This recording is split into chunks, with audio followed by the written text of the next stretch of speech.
hoje, o que o senhor, enquanto operador de saúde, envolvido em... Qual é a principal barreira do SUS? Qual o senhor... eu sei que é uma pergunta difícil, mas que a gente tem muitas dificuldades e eu, por trabalhar no SUS há mais de 10 anos, eu tenho a minha. Eu vou dar. A minha, para mim, é gestão de contratos. Uhum. A principal... qual que você acha? Eu acho que é corrupção e desvio de dinheiro.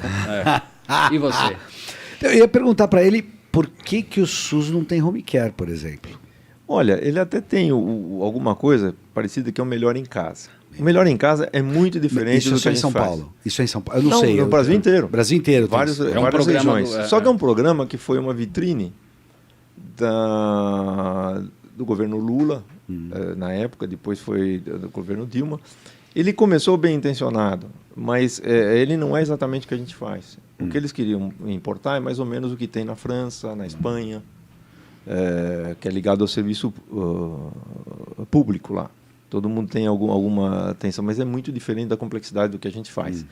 Só que, em contrapartida, aqui em São Paulo, em algumas cidades, começaram a ter a atenção domiciliar de forma isolada. Algumas prefeituras começaram a fazer. Uma das primeiras que começou foi São Paulo mesmo, na época que acho que o Raul Kutaita era secretário de Saúde. Foi mais ou menos no próximo do ano que nós fundamos a Home Doctor.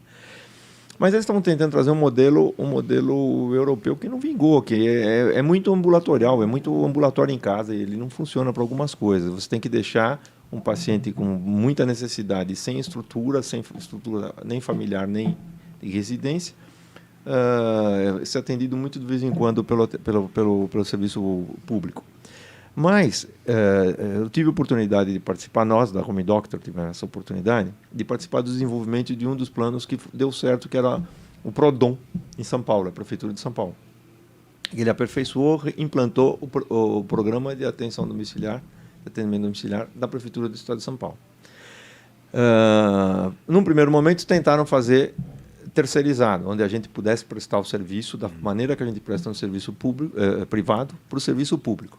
Houve interferências legais e houve interferências da própria legislação e a gente não conseguiu fazer isso. Tá? Mas dependia, então ele não conseguiu sistematizar de maneira adequada.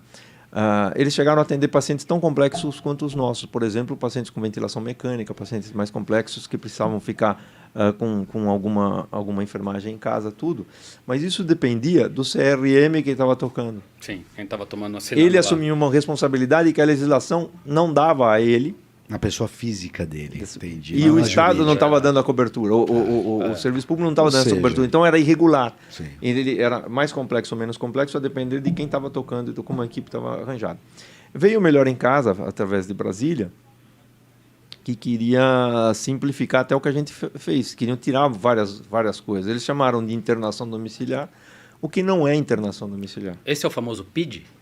Plano de internação domiciliar. O plano é o plano. Você tem que ter um planejamento, mas lá eles têm nível 1, 2, 3 e 4. Tá. O nível 1 atende em unidades básicas, o nível 2, 3 e 4 atende em casa.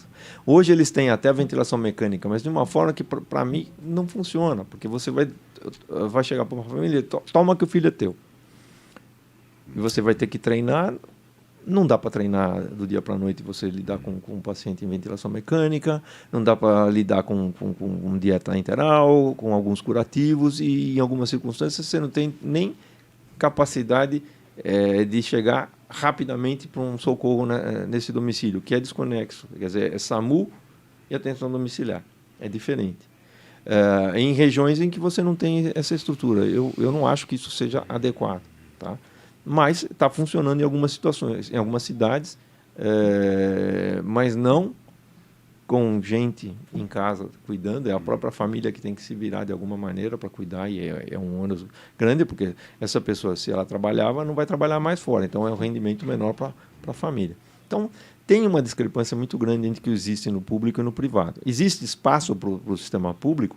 Existe, só que precisaria ser feito esse atendimento mais complexo pelo atendimento privado, que tem a agilidade para fazer isso. O atendimento público não tem essa agilidade. O que o atendimento privado não tem é a a pulverização do atendimento mais simples. A capilaridade que não existe. Então, nesse ponto, o sistema público teria uma ação muito importante. Se você conseguisse trabalhar de uma forma híbrida, funcionaria muito bem e a gente poderia dar essa assistência para 212 milhões de habitantes que a gente tem. Hoje em dia, você tem um universo de pacientes do setor privado de perto de 50 milhões e os outros 210, os outros 150, 160 estão no sistema público, né? Esse sistema público não tem essa agilidade toda para fazer isso. Esse atendimento de urgência e emergência coordenado nesse tipo de paciente. Então, não é adequado que ele faça isso. E nem é um processo confiável esse cuidado. A variação de cuidado no SUS é tremenda. Então, quando a gente fala de SUS e de méritos de SUS, a gente sempre pensa em ilhas de excelência. São Paulo, mas a gente sabe que as ilhas de excelência são ilhas e são raridades, né? Então, a gente não tem sequer... Existem polos. Essa integração entre essas ilhas de excelência que poderiam fazer o manejo da alta complexidade de alguma maneira e se referenciar a preciso de um transplante, preciso de uma assistência ventricular, uma hemodiálise. Você criaria, mas sequer isso existe. Então, será que...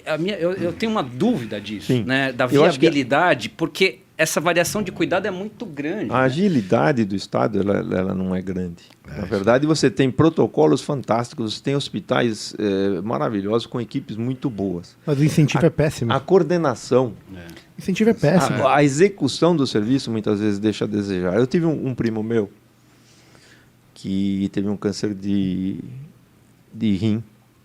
E ele não tinha plano de saúde, era uma pessoa desempregada, o cara mais velho do que eu até. E o irmão dele conseguiu que ele fosse atendido no Hospital do Câncer ali do HC. Esse meu primo trabalha no HC. Não é médico, não é da área médica, mas conseguiu. Excelente.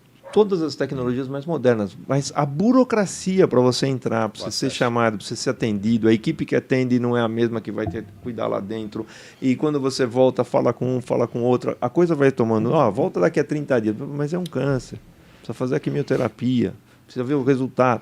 Então a coisa vai tomando um rumo, vai tomando uma dimensão que não está adequada ainda. Mas eu já vi isso também no sistema privado, em alguns planos de saúde, mais intermediários, não tem essa agilidade. Então, muitas vezes, você tem um atendimento melhor no público do que no privado. Mas normalmente não, né? Uma empresa privada vai ver um cara ali que tem um tumor renal inicial, ele sabe que se ele jogar esse cara para daqui a 30 dias, o gasto dele vai ser 20 vezes maior. Mas como no Estado, você gasta o dinheiro dos outros... com outros, você dá outro valor ao dinheiro. Então, eu acho que isso muda muito, que é por isso que eu falei do incentivo. Sim. Né? Existem... O Milton aí, meu amigão, Milton Friedman, fala muito isso, né? Que é o jeito de você usar o dinheiro, né? É aquela história. Quando eu vou comprar um presente para mim, o que eu procuro? Eu procuro um presente legal, mas eu sei que, é meu dinheiro. Então, não vou gastar tanto assim.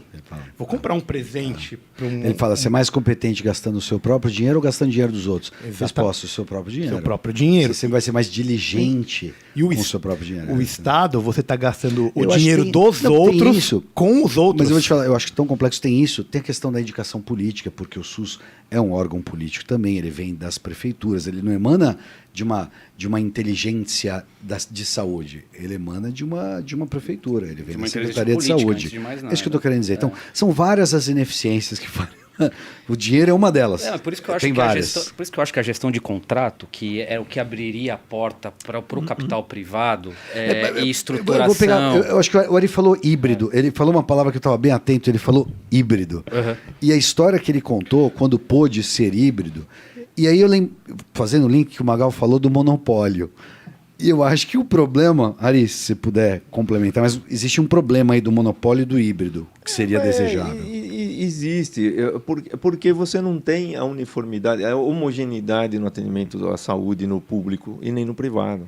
Na verdade é essa. Você tem um eixo de excelência no sistema público aqui em São Paulo. O estado de São Paulo é muito bem resolvido.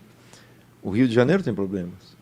Minas parece que tem alguma No solução. Rio Grande do Sul, problema. Você tem um polo de medicina que eu desconhecia, que ficou muito grande. Na região do Crato, no Ceará, para você ter uma ideia, a região do Cariri, tem grandes concorrentes meus lá, escola de medicina, hospitais privados e públicos muito bons. Você nunca ouviu falar.